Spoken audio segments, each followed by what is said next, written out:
Environment of Bryan Little. I want to thank all of you for coming here today. It's a special day for the organization.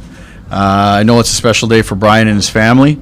So I don't know that Bryan has an opening statement, or do you? Or No, I don't have anything prepared. But so we'll just go straight to questions, and it's same function as the press conference that we normally have. Please use the microphones, pass them amongst yourselves. If you want to identify who you are and who you're with, just so Bryan knows who he's talking to. There's some new faces since he was last here.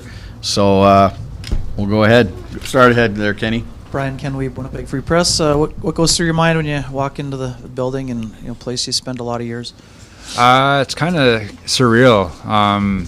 Even being downtown, close to the rink, and like seeing the streets I used to drive on to come to games and practices.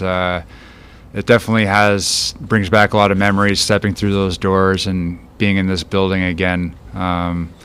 It's one of those things that once you kind of get in the rink again, it feels like you never left, and it's kind of part of yourself. I know triathlons have become a big part of your life. What's the latest on that front? Well, it's like Canadian winter's coming up, so it's a long break now till next year.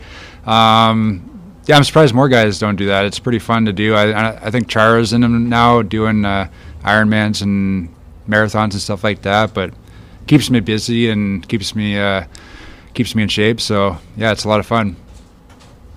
Hey, Bryan. Scott Bullock, Winnipeg Sun. What was this important to you to retire as a Jet, and obviously the organization that drafted you, and only team you ever played for? Yeah, I think that's why it was so important and means so much to me, because this is kind of the team and organization that it's the only thing I've known. It's the only one team I've played for, and I owe a lot to them. I mean, this isn't just where I worked. It was kind of the people around here were my family and my friends, and a lot of the best memories I have playing hockey were with this team and in this city and in front of these fans. So it was I remember when it got brought up that maybe the possibility to do something like this could happen, that I was super excited to do that and come back here. I was gonna say, what are some of those memories that you have? I mean, there's a lot over the years. First face-off there and against Montreal and all that. Someone brought up like the very first exhibition game, which I wasn't even playing, but I remember being in the press box for, and I think Buff ran over about 3 guys, and there were 2 fights, and I mean, you got to feel what it was going to be like playing here just from watching that first game. It was an exhibition game, but it felt like an important playoff game. So a lot of I don't think it's a coincidence that a lot of like my favorite memories were like in this building, whether it be like the first playoff game or the very first game against the Canadians. A lot of my favorite memories are in this building. Your last goal was a special one too, and probably didn't think of it at that time that would be your last one, but how special is that looking back, scoring that OT winner and the Heritage there? Yeah, I actually scored 1 goal after that. Someone brought that up the other day. But I like to think of that as my last goal. I guess that's a good last one. I got one in Anaheim, I think, right after that. But in my mind, that's my last goal. But that one was really special because I didn't get to play in the outdoor game here in Winnipeg, and I was pretty disappointed with that. So get to be a part of that and score the OT winner and have my family there and to see it. That was really special, and I got a bunch of great pictures from that game too. So yeah, it's something I'll always remember. Bryan, Gavin Axelrod from CBC. I was just wondering, maybe talked a bit about what made it so special to play here in this city and in front of these fans here. Yeah, it was. I think coming from Atlanta, where it was kind of like a whole different. We were struggling to get people in the arena. Playing in front of 6,000 or 7,000 people, to come and play in a Canadian city where the fans in the city are, so passionate about hockey and about the Jets. That's kind of, what every player's dream of. I mean, you want to play in that atmosphere, and yeah, I mean, this kind of became, our second home. Spent so much time here, had a family here. So just coming back and like I said, all those memories come flashing back, and it goes by fast, but it definitely made it more special that it was in Winnipeg, and like I said, being in front of these fans, it's unbelievable. I was just wondering as well, when did you sort of get the process going of being able to be back up here today and to retire here in Winnipeg? Yeah, I think the idea came up. Someone asked me about it a few years ago, maybe signing a one-day contract and kind of retiring as a Jet. Yeah, because it always felt weird to be part of the Coyotes, or yeah.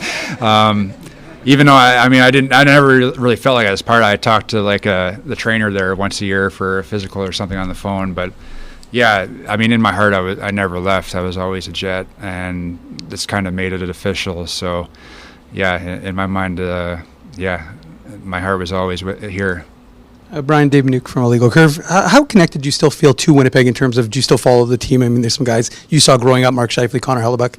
Yeah, it's cool. I mean, it's only been like 4 or 5 years, and there's been quite a turnover. I think I know probably half the guys still, but that's still, I mean, a lot of guys I don't know on the team now, but I've been following them, whenever I could, and at least the earlier games. I don't really stay up much past 10 these days, but yeah, it's been really fun to see the guys evolve, and I think I get into it just like any fan come playoff time, just hoping they do it one day, and I can celebrate with them. But yeah, it's been cool to see the progress they've made, and definitely a fan. What do you remember from the hat trick, the first one in the organization's history that you scored? Yeah, that was a pretty special moment too. I remember all the goals. I wasn't sure if 2 of them were in, so I didn't really get to celebrate on the ice in the moment. Yeah, one of them had to be reviewed, and the other one, I think everyone on the ice thought I hit the crossbar. But yeah, it was really cool. I'm not sure what year that was, like how many years into being back. 4? Okay, it took a while for us. I feel like nowadays with the talent they have here, it wouldn't take very long. But yeah, that was pretty special, I guess. Bryan, Jacob Stoller from Sportsnet.ca. I'm just curious, is this weekend trip the first time you've been in Winnipeg for the last 5 years? And also, what did you do this weekend, kind of back in the city? No, we were actually in Winnipeg last weekend for our old nanny's wedding for a couple of days, and when we were back for the gala a couple of years ago. But yeah, I was telling someone else, every time we come back into town, it doesn't feel weird or strange. It just feels like we're back home. So yeah, we've been in and out over the years, but it's kind of nice to be back, in the rink during a game. Go ahead, John. Bryan over here, John Lutias. What do you anticipate the feeling's going to be like when you're standing at center ice with your family all around, your crowd cheering, and you're the center of attention for that ceremony this afternoon? It's gonna be strange. I don't know, like everyone that knows me knows that I don't like to be the center of attention and be in that spotlight, but yeah, I'm definitely honored to be a part of that, and like I think it's gonna be one of those memories that I'll also remember for the rest of my life. So I'm very excited and looking forward to it, and I'm glad my family's here to kind of share that memory with. How have your former teammates helped you transition from your playing days into retirement? Because it was kind of for lack of a better term, a long goodbye. Yeah, it was tough because for a while, like I wasn't sure, I was still seeing a lot of people getting opinions and stuff, and when I finally decided that's probably the smartest thing not to play again, that's when, this was when COVID and stuff was happening, so it was a bit more challenging. The guys were like playing in the bubble and stuff, and playoffs were kind of different, so yeah, everything was kind of, all the communication stuff is through text and FaceTime and stuff like that, so I think it didn't make it easier, but there was a lot of people that definitely supported me when all that was going on. last one from me is facetious. What's your AAV for today? I don't know. 0. Sight unseen. A coffee or yeah. Bryan, just how difficult was that decision? I don't know if we had talked to you since all that happened, but how difficult was it to get to that decision and get through it?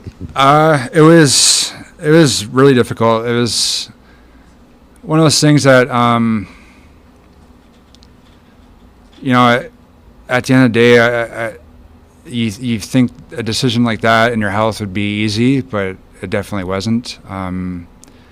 You know, it's all I only really known growing up and playing hockey my whole life. So at the end of the day, I think I had to think more about my future and you know, my health, you know, when I'm older, and my family as well. I mean, yeah, but it wasn't an easy decision. At the end of the day, you know, I was seeing so many people. I think I was just searching for someone to say it's okay and it's safe, and I could never really find that. So I was like, yeah, it was tough, but I think you know, I don't regret making that decision now. Have you had the itch to come back into the hockey world at all, whether it be I don't know, coaching, anything like that? Yeah, I'm not too sure. Like, I think it definitely, I mean, hockey was such a big part of my life, and I've enjoyed kind of being away from the game for a bit. But yeah, I think in the future it'd be nice to get back involved in the game in some capacity. I'm not sure what, but yeah, I think definitely. Okay, everybody. I want to thank you very much for coming. Very special day, and looking forward to celebrating it with Bryan and everybody and his family, and it'll be a lot of fun. Thank you very much. We'll talk to you very soon.